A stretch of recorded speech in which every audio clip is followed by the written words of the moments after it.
wondered how some people go from casual visitors to total Disney fanatics? Well, that's exactly what happened to us after our trip to Walt Disney World in 2020. In today's video, we're sharing how that magical experience turned us into Disney superfans, and how it might just do the same for you. So stick around to hear all about our unforgettable journey and the moments that made us fall in love with the magic of Disney.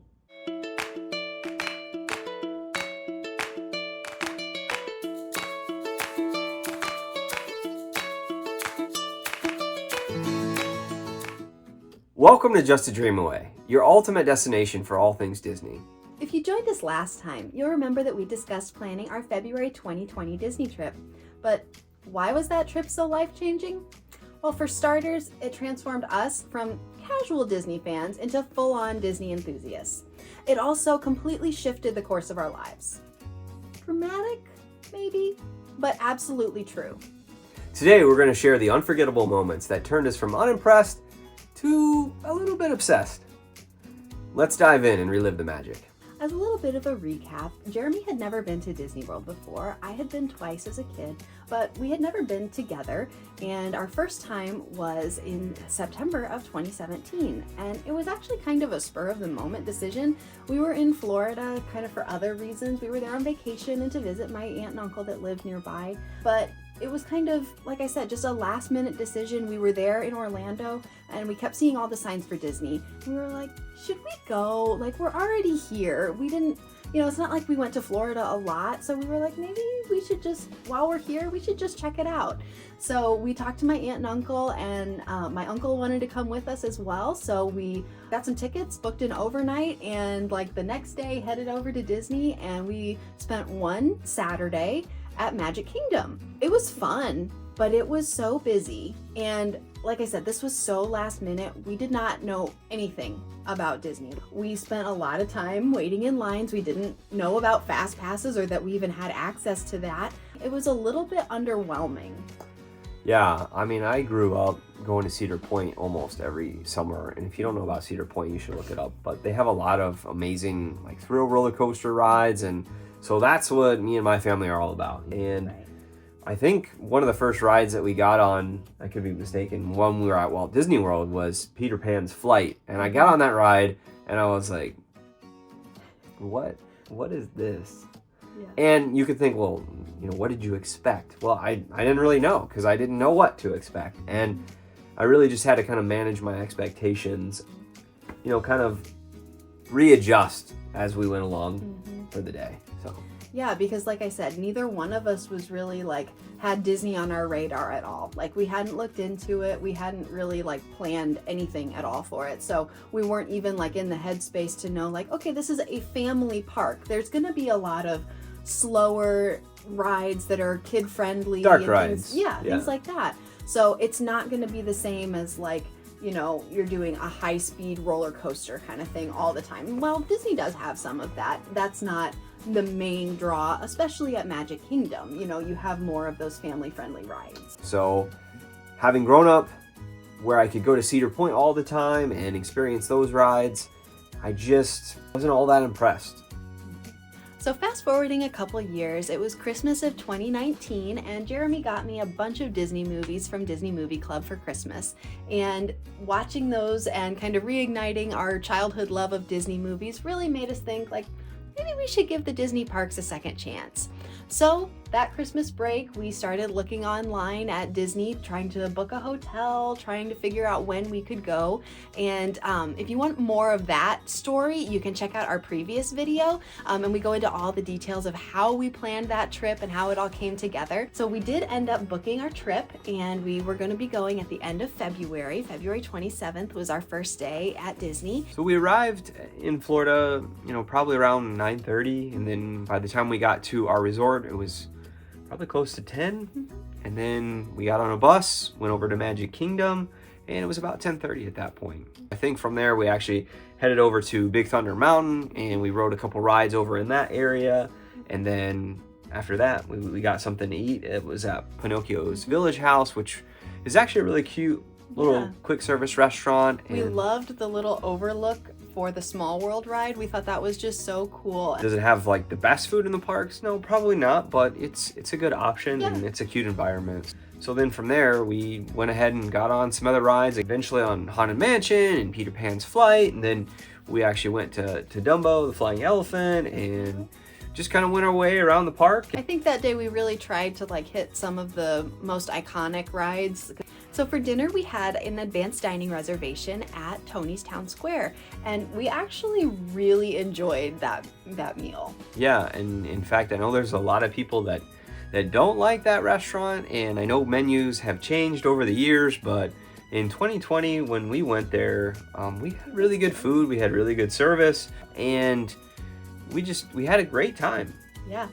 And it was delicious. I think we both got some form of pizza. So we had a great first day at Magic Kingdom, but we wanted to check out all of the theme parks while we were here. So our next day was at Animal Kingdom.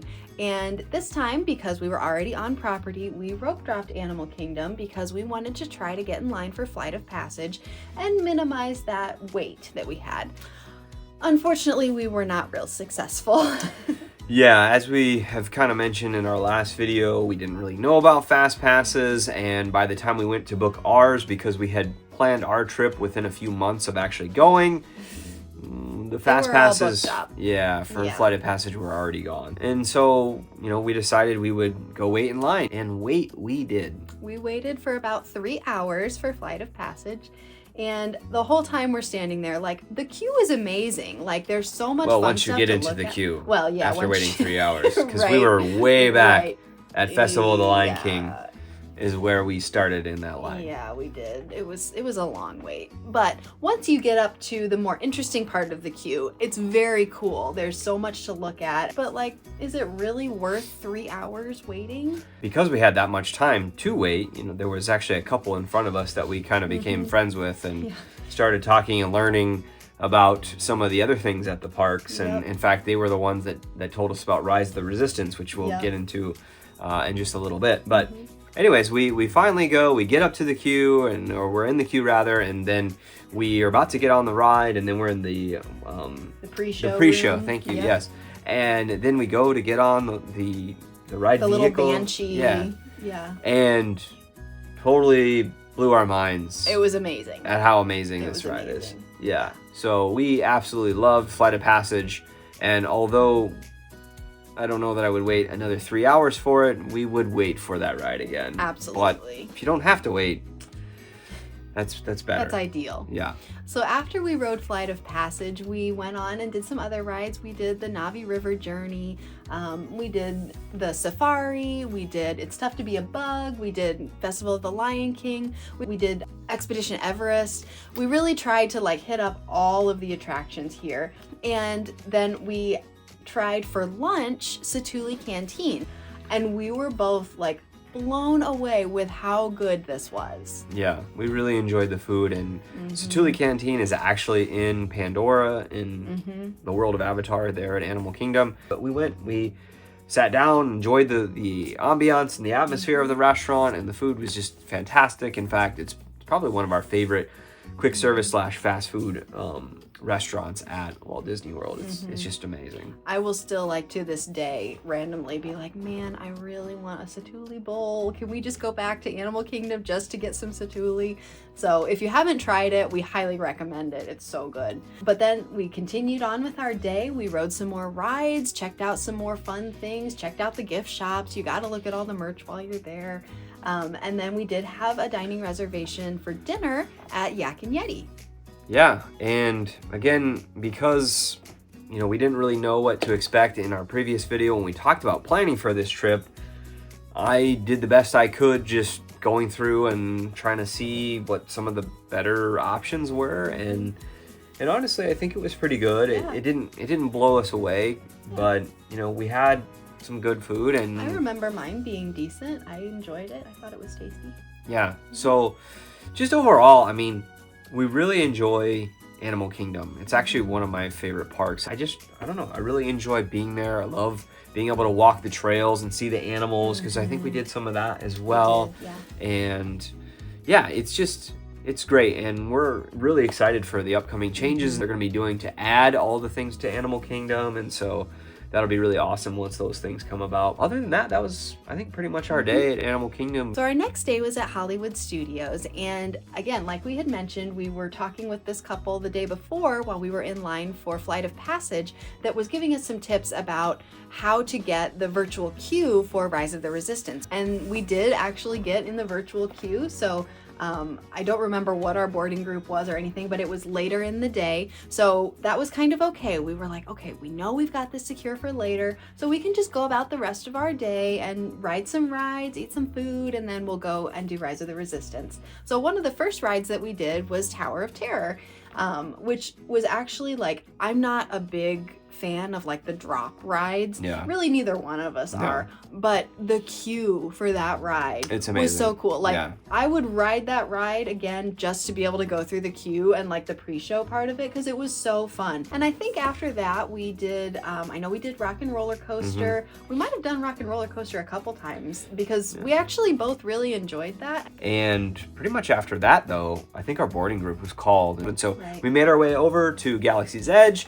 We then got in the queue. I could see how, especially if you were a big Star Wars fan, like this would just be amazing. So I really think that speaks to just the amount of effort and energy that the Imagineers put into this, and that it really did pay off because it's very impressive. Yeah, it was a fantastic ride. And I would say between Rise of the Resistance and Flight of Passage, we definitely love Flight of Passage more. I mean, I still really like Rise of the Resistance, and they're obviously two completely different rides.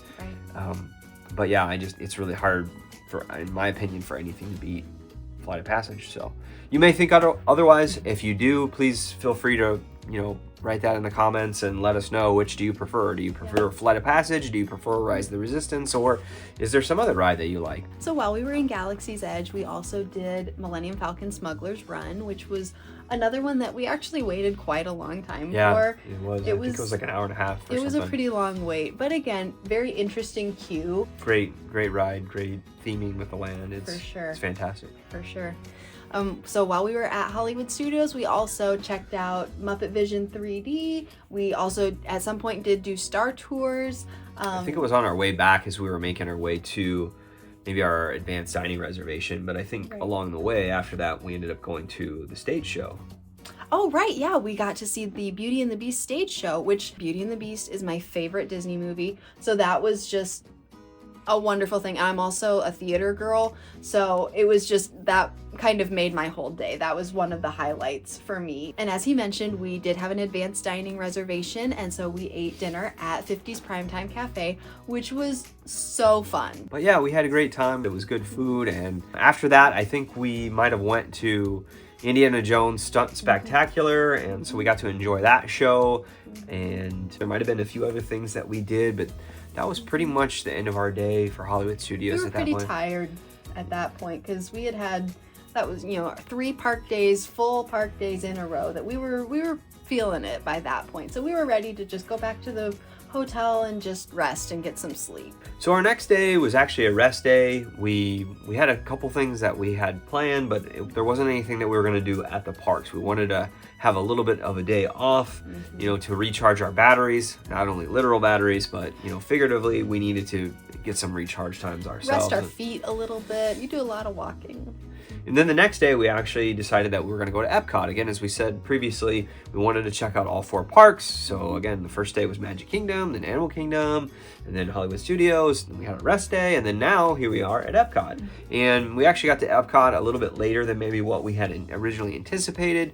But, that was just what it was, and it worked out, and it was fine. But as we were there, we were able to ride quite a few rides. We did get to ride Spaceship Earth and then Mission Space. There's 2 different modes. You can go kind of on the more extreme side, which is the orange side, or you can go on the less extreme side or less intense, which is the green side. And we opted to do the more extreme side, which was a mistake. Thinking that we'd be fine because we've been doing all these rides and we haven't had any issues with anything so far. So we're like, really, how bad can this be? It was surprisingly intense. It's really, really cool. But if you're worried about motion sickness at all and you do want to ride the ride, maybe check out the less intense side, the green side first. Which is what I wish we would have done, because basically... Now I'm scared to do the green side even. at any rate, we rode that at some point. Like I said, I think we rode Spaceship Earth, and then we rode the Finding Nemo ride because we actually had a dining reservation. Yeah, we got to eat at Coral Reef, which was such a cool experience. Just having that huge aquarium be like the one wall of the restaurant was just amazing. It was so cool to be able to watch all the fish and the sharks, and it was really incredible. Yeah, it really was amazing, and really enjoyed our time there. And you know, what we ended up getting to eat was good. It was and good. Mm-hmm. Yeah, we didn't have any complaints, and we really enjoyed that experience. So one of the things that I really enjoyed about Epcot was going to all the different country pavilions in World Showcase. I just thought that was so much fun, and like it was so cool to even just like putter around through the different shops and see all the fun like country themed trinkets and cups and all kinds of things that they had, and that was just a blast. Yeah, it was a good time, and you know, we really enjoyed Epcot, just being able to stroll around the World Showcase and, like she said, check out the different countries and the different offerings. And I really don't think at that time, because we had just eaten at Coral Reef, that we got any of the food, but you know, it was definitely something that we would have been interested. It smelled good. Yeah, there looked like a lot of good options, but we were pretty well stuffed. This was definitely a more low-key park day. Yeah. It was much more relaxed, much more chill, and like you said, pretty much after we ate dinner and we went over to World Showcase, we just kind of strolled and looked at stuff and enjoyed what they had to offer, and we really weren't in any time crunch. We weren't rushing to this ride or that ride. We were just enjoying time together, and it was a blast. Yeah, it was really nice. So at the end of our night at Epcot, we took the Skyliner over to the Riviera Resort, and we had heard that it was amazing and it was beautiful, and we wanted to go check it out, and we were not disappointed. We just love the Skyliner as transportation at Disney. It's so fun. In fact, yeah, that was one of the main reasons why we went over there in the first place. It had just opened up very recently, and everybody was raving about it, and we're like, yeah, let's go check it out. And then it was like, well, our first stop, I think, was the Riviera, and I don't remember exactly what time it was. It was probably like, it was in the evening, because it was 9 o'clock. It was dark. Yeah, and so being able to see everything in Epcot kind of lit up was really cool. But then even when we went over to the Riviera and seeing that resort at night was beautiful. It was absolutely amazing. And one of the first things, probably like most people who go to the Riviera, one of the first things that just took our breath away was those incredible murals in that entranceway tunnel it's like the Tangled mural and the Peter Pan mural. Those are just absolutely stunning, and I can spend a long time looking at those. I am amazed at the amount of intricate effort that went into those, and they're beautiful. Yeah, those mosaics are just absolutely just gorgeous, and I don't know how many millions upon millions of little individual tiles those things are, but it is insane, and I don't know exactly how they put it all together, but it's beautiful. Definitely a work of art, and absolutely, it's an amazing just kind of entrance, you know, going into that resort. And then once you get through the entrance, just you open up into that beautiful courtyard. It was really pretty. It was breathtaking, I thought. I was really impressed with how beautiful it was. Yeah, and we didn't really know what to expect. Yeah. You know, we'd heard a lot of good things about it, and like I said, the Skyliner and the Riviera, and we're just like, well, since we're here, we'll check it out. Let's check it out. And then we did, and like she said, we went into the courtyard, and just everything at night at that resort is just beautiful and lovely. And we really thought it was amazing, and just hearing all the different Disney music and Italian or French, and and just the different smells and things, it was awesome. So I don't remember exactly how long we were there, but we checked out the resort for just a bit and just was really loving it. And then we got on the Skyliner and went back to Epcot, and then made the bus back to our resort. Yeah. So we had a 6-day park ticket, then we had 2 other days, and had kind of decided that we were going to go to the parks and then decide after we had been to all 4 where we wanted to go for those last 2 days. Yeah, like which one was our favorite. Yeah. So we actually spent our last 2 days at Magic Kingdom, and it was just so much fun because we had done so many of the rides on our first day that we were able to really just relax and take in just all the sights. Just all the sights and Yeah. just all of the feel of Magic Kingdom, and really just enjoy it at a slower pace. And along with that, while we were in the Magic Kingdom area, we wanted to ride the monorail because Yeah. neither one of us had ever done that. And so we were trying to like kind of hit all the different Disney transportation that we could. So we rode the monorail over to the Contemporary and to the Grand Floridian, and we just kind of walked around and checked out those resorts as well, and checked out their gift shops, and just enjoy the vibe of those different resorts. Yeah, because I can remember when I was a kid always wanting to go to Walt Disney World. And I, for whatever reason, just the Grand Floridian was always the resort that would be advertised, whether it was like on Full House or, you know, whatever TV show. Like everyone was staying at the Grand Floridian, and it was like, man, I want to stay there one day. And you know, we were staying at All Stars, which was fine because it's a great resort. Yeah. But obviously, you know, if we can stay at the Grand, then, you know, why not, right? Right. So we decided to check it out just because, you know, like she said, we not only had never rode the monorail, but we had also never been over to the Grand Floridian. There was a lot to see at the resorts. In fact, all the Disney resorts are so well themed. They have They're so much to beautiful. offer, and it's just really cool to take the time to explore just the beauty of the creation of the Imagineers and the things that like they put into all these little details, which is just so incredible. But at any rate, we just really enjoyed being at Walt Disney World. Like Yeah. everything that we had experienced up to that point, everything that we had been able to take in, and you know, the things that we were able to plan for and were prepared for, it just opened our eyes to how amazing and how fun and how just a wonderful time that doesn't matter who you are, whether you're an adult, whether you're a kid, families of all ages, you know, can come together and just enjoy this awesome experience at Walt Disney World.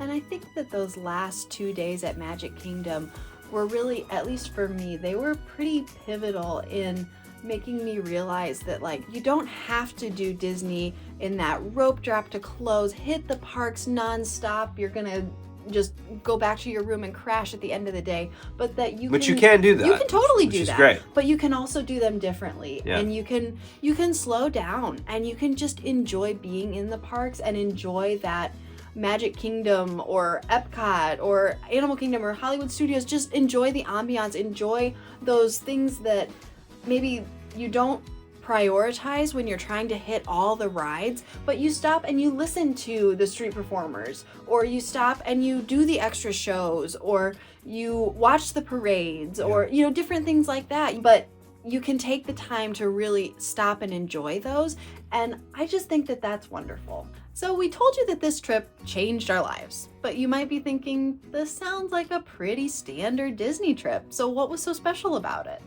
Yeah, I mean, again, we've talked a lot about the different fun that we had, and obviously we went through each day that we were there and the time that we had in the parks, but really, if you've been to Disney and you've really taken the time to experience, you can't experience all that they have to offer, but a lot of what they have to offer, and you have an open mind about things, like you're going to experience so many wonderful things. Like we've been on other vacations and we've had good times in other places, but we weren't really prepared for the immersiveness of Disney. There's nothing like the Disney bubble. It's incredible. And like you said, the immersiveness, the theming, just the overall like high quality experience that you have when you're at Disney, from even the most basic of things, is just like the excellence at Disney is unparalleled. Yeah, it was really, you know, so from when we talked about our previous time in 2017, when I had went for my very first time, you know, I was unimpressed.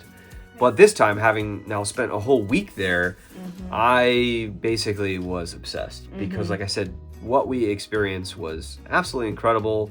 And we just had an amazing time. And a part of what made it so amazing, you know, so like she said, the whole environment, the atmosphere, the vibe, everything from the smallest little detail just was so excellent and so wonderful.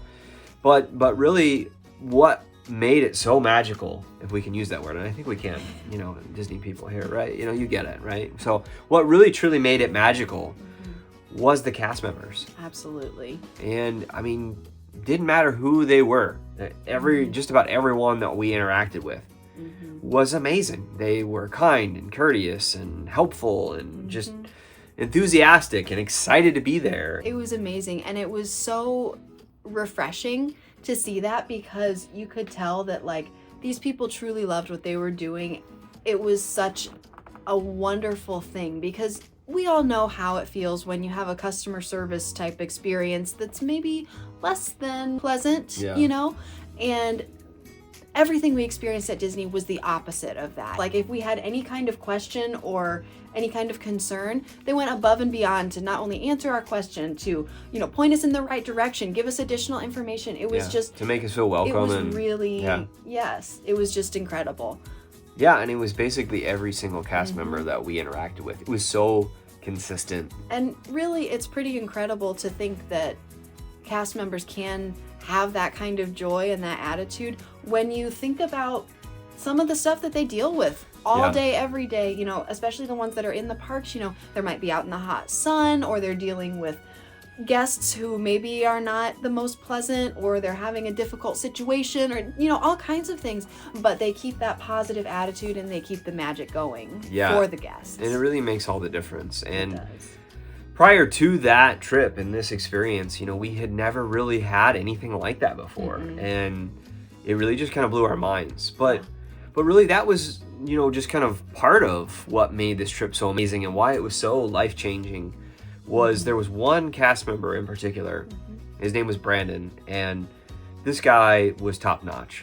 I mean, he really took the time to just care for us and, you know, answer all of our questions and just go into details and really flesh stuff out for us that we were wondering about. Yeah, and he really just kind of opened our eyes to see not only what we were already seeing, but just the value in the reoccurring trip of coming back to Disney year after year. And, you know, in talking to him and just all the information that he had given us and the tips and tricks and things that, you know, he was able to share, it really just made us want to make Disney and Disney trips that high value priority in our life. Absolutely. By the time we left, we were already like, how can we get back to Disney?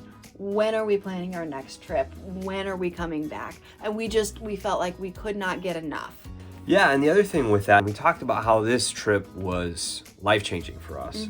And so it wasn't just that we had this amazing trip and now we went from unimpressed to obsessed, but beyond that, that was only part of it, because, you know, in seeing how things operated there and just experiencing all the wonderful things that we did on this particular vacation, it just kind of opened my eyes to see, when we're on vacation, how can we have that same kind of attitude towards other people? How can we, you know, care for the cast members? When we are able to see kind of how they responded to people, was like, well, we wanted to give back to them. We wanted to be a blessing to the cast members, to the other guests. And it was this one single trip that basically, at any other vacation that we go on, whether Disney or otherwise, we just have this different mindset now. We have this different focus of, when we go on vacation, we try not to make it just about us. Like, yeah, we plan our trip and we want to have this great time and enjoy all these wonderful experiences, but we also want to be a blessing to other people. We want to see how we can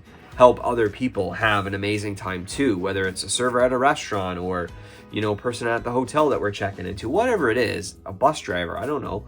We want to encourage them. We want to help them to have a good day and be used in a way that, you know, we can shine some light into their life, because we don't know what people are experiencing or what they're dealing with at that particular time. We want to give back. And not that that's really completely unfamiliar to us and how we normally live, but having that mindset on vacation, because I think a lot of times we just think, you go on vacation and it's just all about us, right?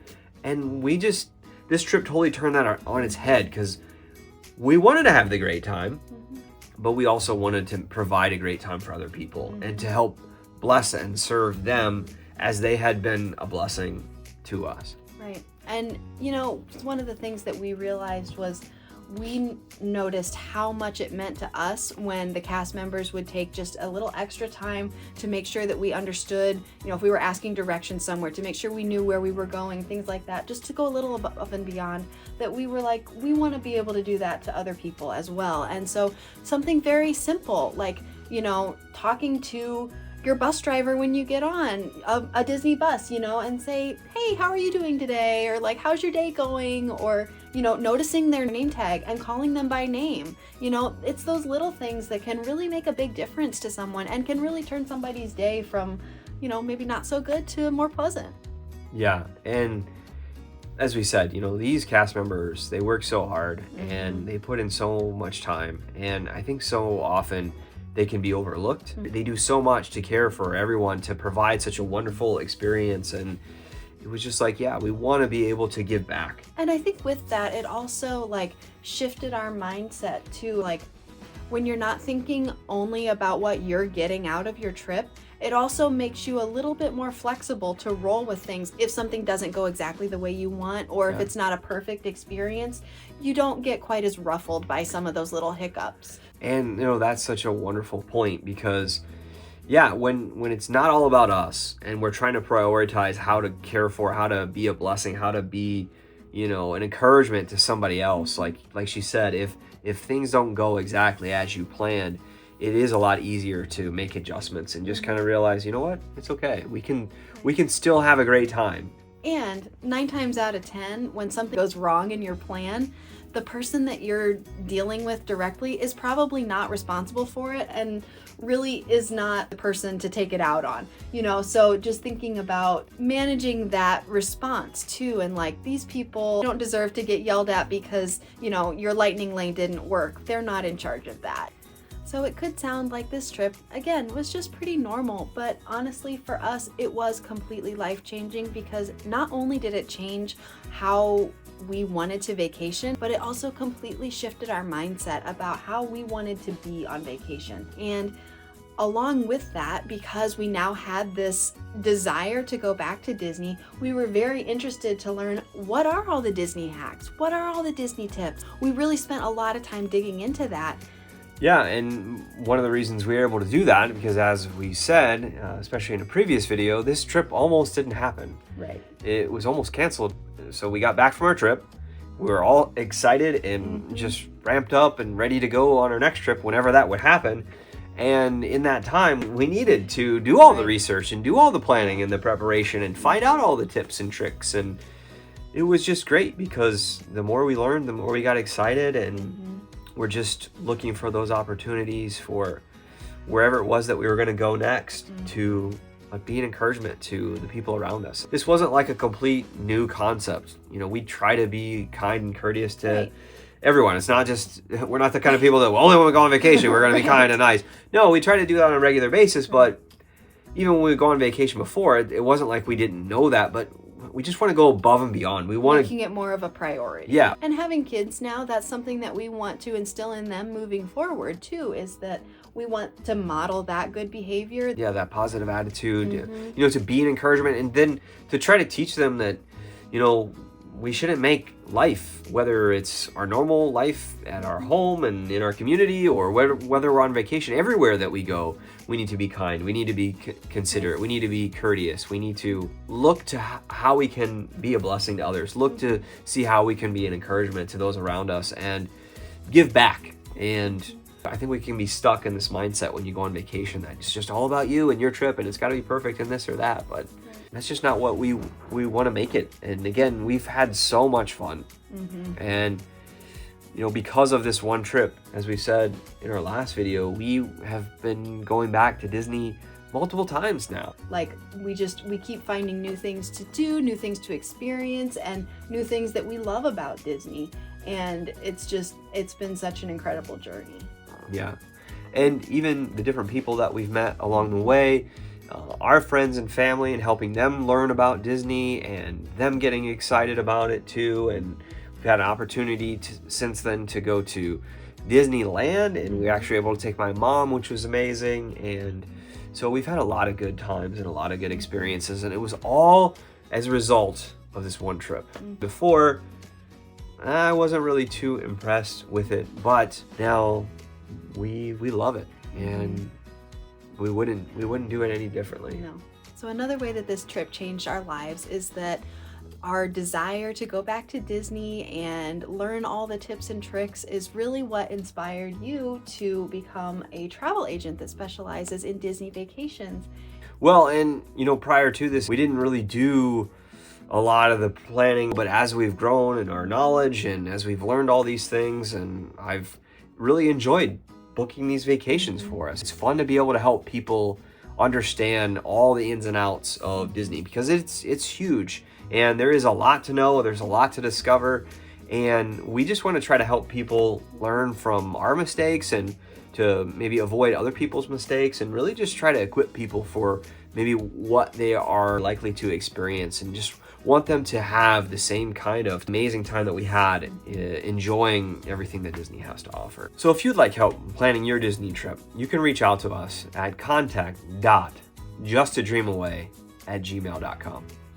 If you'd like more tips and tricks about how to plan a magical and stress-free Disney vacation, check out this video.